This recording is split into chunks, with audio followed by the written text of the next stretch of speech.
Welcome to the Managing the Smart Mind podcast with your host, Coach Kramer.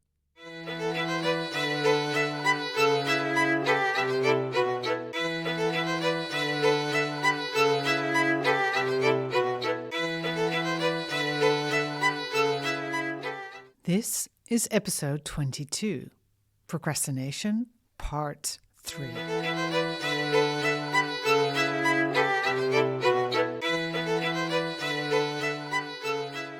Hello, smart human, and welcome to Part 3, the final installment, for now anyway, of this long series on procrastination.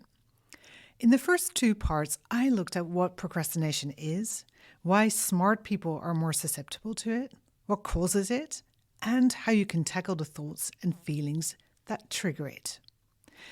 If you haven't checked out those earlier episodes yet, I highly recommend that you do so first, because everything I share in this episode will then make much more sense. But that said, I know you're a smart human, so you probably will do pretty much whatever you want. I would too.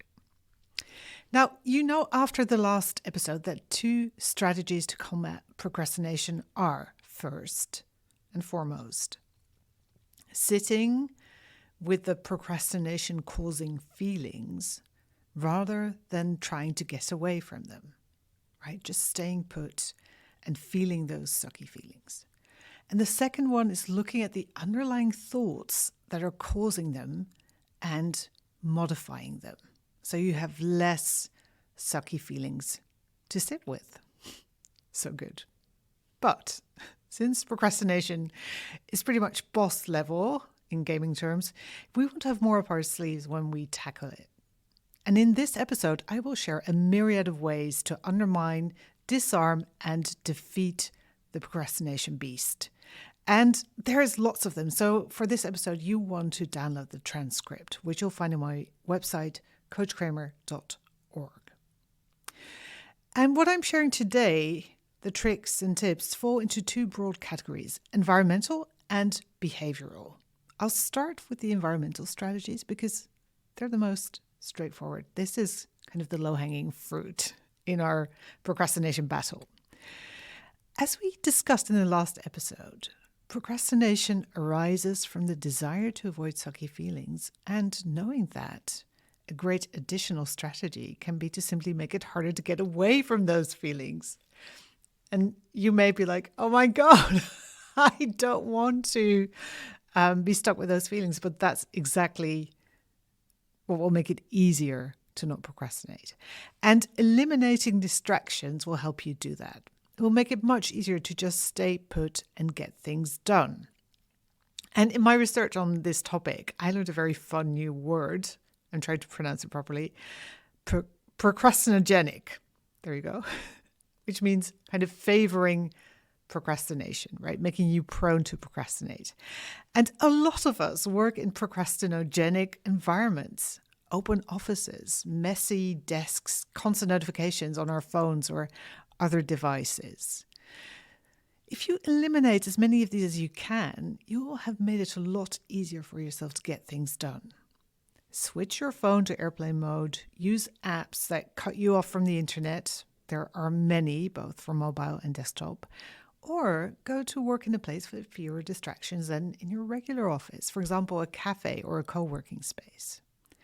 This will make it much easier to catch that urge to distract yourself, because you'll actually have to, kind of pick up your phone or move away from your desk, and to not give in to it.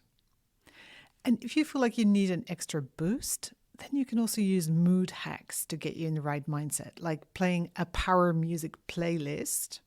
I love You Better Get to Work, Bitch. Brittany, thank you. Or moving your body for a couple of minutes before you start working on a project. You can even try just shaking it out, jumping up and down, whatever resets your mood and gets you ready. So set yourself up for success by creating an environment that eliminates distractions. Just make sure you don't use this as another procrastination tactic by deciding that you need to reorganize your office first before you can get started on your presentation. No. And there are hundreds of additional very practical tips out there. Google is your friend. here, but just don't get sucked into a rabbit hole. Okay? Okay. So that's your environment covered. The other category is your behavior when you're tackling a task that you want to procrastinate on. And here we have 7 behavioural strategies. The first one is task triage. I want you to take a hard look at the task or tasks you've been procrastinating on. Is it essential that you do them? Do they play to your strengths? Or are you actually much better off delegating them? I love, for example, to outsource grocery shopping, cleaning and admin in any way I possibly can. These things are not my forte, and the less I have to do with them, the better for everyone involved. So, can you outsource anything, right? Delegate it. Second, I want you to check if any of your tasks are unclear, unstructured, or otherwise ambiguous. If so, don't even get started until you've clarified them and made them super specific. And you can refer to the podcast episodes on goal setting if you want more in-depth info on this. Now, third, and this is important, ask yourself if your task is a should instead of a want. And if that is the case, you have a decision to make. If you really don't want to do it, and you can live with the consequences, simply scrap it. We put so much on our to-do list that we don't really want to do, and that isn't essential. Just scrap it. You'll feel so much better. And I use a kind of guideline. If something's been on my to-do list for longer than 10 days, I'm probably not going to do it, am I? Right? Unless I can motivate myself with a massive penalty or something. More about that later. If you can't scrap it or don't want to scrap it, remind yourself that even though you may not like the doing, you do want to get it done. So redecide and commit. And this quick task triage will leave you with a list that is much more robust when it comes to procrastination. It will actually have things on it that are clear, that you're motivated to do, which, all the little things help. Number 2 is minding how you treat yourself before, during, and after the work you do. And this is massively important and incredibly fruitful. You really want to get better at self-compassion.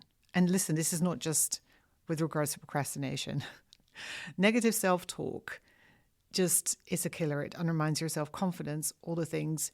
So really invest in getting better at positive self-talk. Most of us actually have a habit of negative self-talk, and this really exacerbates procrastination. Maybe you want to start work on a task you've been putting off for a long time, and you start by calling yourself stupid, lazy, I can't believe I haven't done this yet, God, I'm so useless, etc., etc. You're basically mentally trying to kick yourself into submission.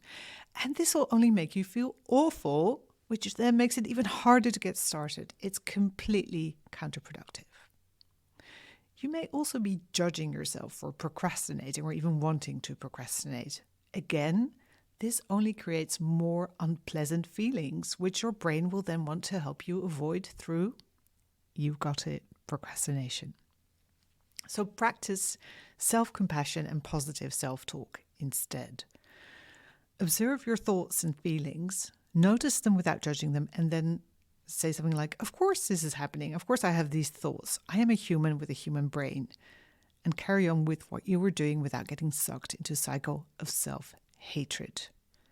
It can also be really helpful to talk to yourself as if you were a small child, right? Or a dear friend. It will make you much less mean. And another behavioural hack that is very useful is not to allow any self-criticism whilst you're creating. Because so many times when you're creating something like an article, presentation, social media post, new chapter for your novel, whatever it is, your inner critic will rear its ugly head. It will start running a very unfriendly commentary that slows you down and may even stop you. And the solution to this is to not give it any airtime. When your inner critic comes up, simply say something like, hey, thank you for your input, but I look forward to hearing all your feedback after this first draft is done or whatever you're working on. Also, when it comes to positive self-talk, don't forget the power of positive reinforcement. Whenever you manage to stop procrastinating and actually get stuff done, celebrate the hell out of it. And for more info on why this is amazing for your mental health, check out podcast episode 9. If you do this regularly, you will create a feedback loop in your brain that will actually almost make it look forward to doing hard things and then feeling great afterwards, instead of creating a negative reinforcement cycle. Strategy number 3 is using your emotions as a lever. We know unwanted emotions cause us to procrastinate. Well, what if we just turn that around? All you need to do is make the not doing feel worse than doing the thing. And this is actually how deadlines work, right? This is why, as a deadline approaches, we do start doing the thing, because there comes a point when, missing the deadline starts to feel worse than the pain of doing the thing. And for most humans, this is where accountability can be incredibly useful, because we easily ignore promises we make to ourselves mostly, but we find it much harder to break a promise made to a friend, a client, or co-worker. So you can, for example, ask a friend to hold you accountable. You can tell your boss or co-worker when exactly you're going to ship. Or you can use your social media followers as accountability partners. You can tell them what you're going to do and that you're going to log off until it's done, for example. You can also remind yourself of the cost of your procrastination. If you don't do this thing, pay this bill, it could cost you a lot of money, for example. But be careful there. If you scare yourself too much, you may start to feel so bad that you want to run away and hide, which of course is counterproductive. So be kind and loving instead of a monster to your mind. And last but not least, you can use positive feelings as a lever by tapping into your why to motivate you. And I use this strategy all the time when I think creating content is too hard or too much work. I just constantly remind myself that there are so many smart humans all over the world whose suffering I can alleviate by helping them manage their mind. And then I feel much more motivated, empowered to move through all my insecurities and self-doubt. Yes, I am human too. Okay, strategy number 4 is time management. And I will go into this at length in a future episode, but for now, suffice to say that scheduling and time boxing are great tools to avoid procrastination. If you don't time box your tasks, that in itself may cause discomfort to your brain. It hates uncertainty. And there's also Parkinson's law. Tasks will actually stretch out to fill up any time you allow for them, right? So if you say, I'm going to write an article today, you're not specific about how long it can take, it will take you all day, basically. So make sure that even when you don't know exactly how long something is going to take, time box it, right? It's better to say, I'm going to do this in 2 hours and maybe run 10 minutes over than say, I'm going to do this today and then procrastinate for 6 hours and do it in 2.5 hours. All right. And there's, again, lots of methods and apps to help you with that. The Pomodoro technique, all the things, find it on the internet. Now, strategy number 5. This is one of my favorites, gamification. You can turn boring or otherwise daunting tasks into challenges. And this has been a game changer for me because my smart ADHD brain gets bored very, very quickly. So for a dull task with little payoff, I will need to find a way to make it attractive and engaging because if not, I simply will not do it. Here are some examples to inspire you, but I want you to use your own smart creative mind to craft ways that work really well for you. I love turning tasks into challenges, right? Like, for example, can I do this much faster than usual? If something usually takes me, 2 hours, can I do it in 30 minutes? Or can I do the washing up with my right hand? I'm like left-handed, right? Just do something crazy, silly that at least will give my brain a new challenge. It's the same with with workouts, right? You need to change it up to keep going. I love my rainbow power hula hoop, but I do have to change that up too, even though it's fun working out with the music. And I will decide to only hula hoop on one leg, for example, which for me is crazy hard. So that again makes it challenging, and I will want to do it. I'll be interested again. You can also use boring or hard tasks to unlock rewards or more interesting challenges. Right? So you can reward yourself by maybe saying, I can have a cup of tea after I finish this, or I get to, buy something if it's a big task, or maybe just color in a square on, a sheet of paper. That can also release dopamine, and it will feel incredible.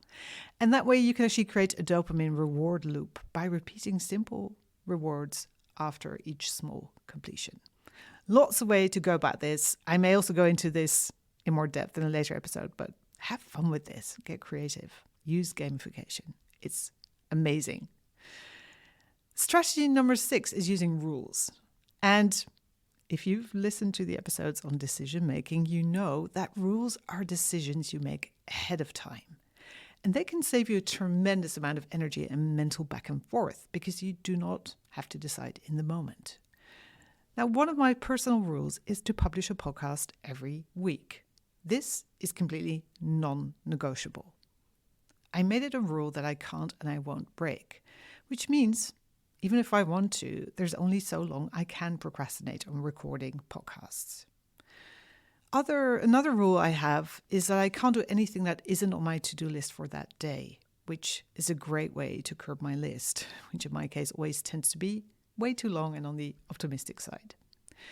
So think about it. What are non-negotiable rules you want to decide on for yourself? And then decide on them and stick to them. Just make sure that they are non-negotiable. If there are rules you will easily break, they will only end up undermining your self-confidence, which is the last thing we want. Okay, we're almost there. Strategy number 7 is to reduce starting and finishing friction. And starting friction is real. You're not imagining it. It's like an invisible bump you have to overcome to get started on your task or project. So how can you reduce that bump? How can you make it as easy as possible to get going? Well, here are some examples. If you want to go running tomorrow, lay out your workout clothes tonight, right, the night before. You can make sure you clear your desk at the end of the day so you have the perfect start the next morning. You can break your project up into the smallest possible steps so you can never be confused about or overwhelmed by what it is you need to do in the moment. You also want to think of all the possible obstacles you could encounter whilst working on a project and think of strategies to overcome them ahead of time, right? Because if you need to do it in a moment, you will just be so distracted and it'd be very hard to stay on track. And again, I talk about this at length on episodes 17 and 18 on goal setting. All right, so take a deep breath. Because we've just covered 7 strategies to prevent or overcome procrastination. It's time for a quick recap. So in addition to looking at your environment and what you can do there, we have 7 strategies. Task triage, compassionate self-talk, using your emotions as a lever, smart time management and time boxing, gamification, using rules, and reducing starting and finishing friction. This gives you a massive toolbox to deal with your procrastination, especially if you combine it with, the previous episode. Now, you may be a bit overwhelmed. So here is a quick 5-step process to help you not be overwhelmed by all these tools. Whenever the urge to procrastinate hits, you quickly run through these questions. 1. Am I extremely clear on what I need to do? If not, get clarity. 2. Do I really want to get it done? If so, reconnect with your why. Can I sit with this feeling and do it anyway? If yes, do it. Number 4, are there any sucky saboteur thoughts running through my head? If so, clear them up. Number 5, can I create a less procrastinogenic environment? Do it. Number 6, can I gamify this? Do it. Number 7, get it done. And I've created a printable graphic for you with these 7 steps, which you can download on my website, coachkramer.org. Print it, hang it above your desk, and go do some amazing shit. You're welcome. Have an amazing week. Bye-bye.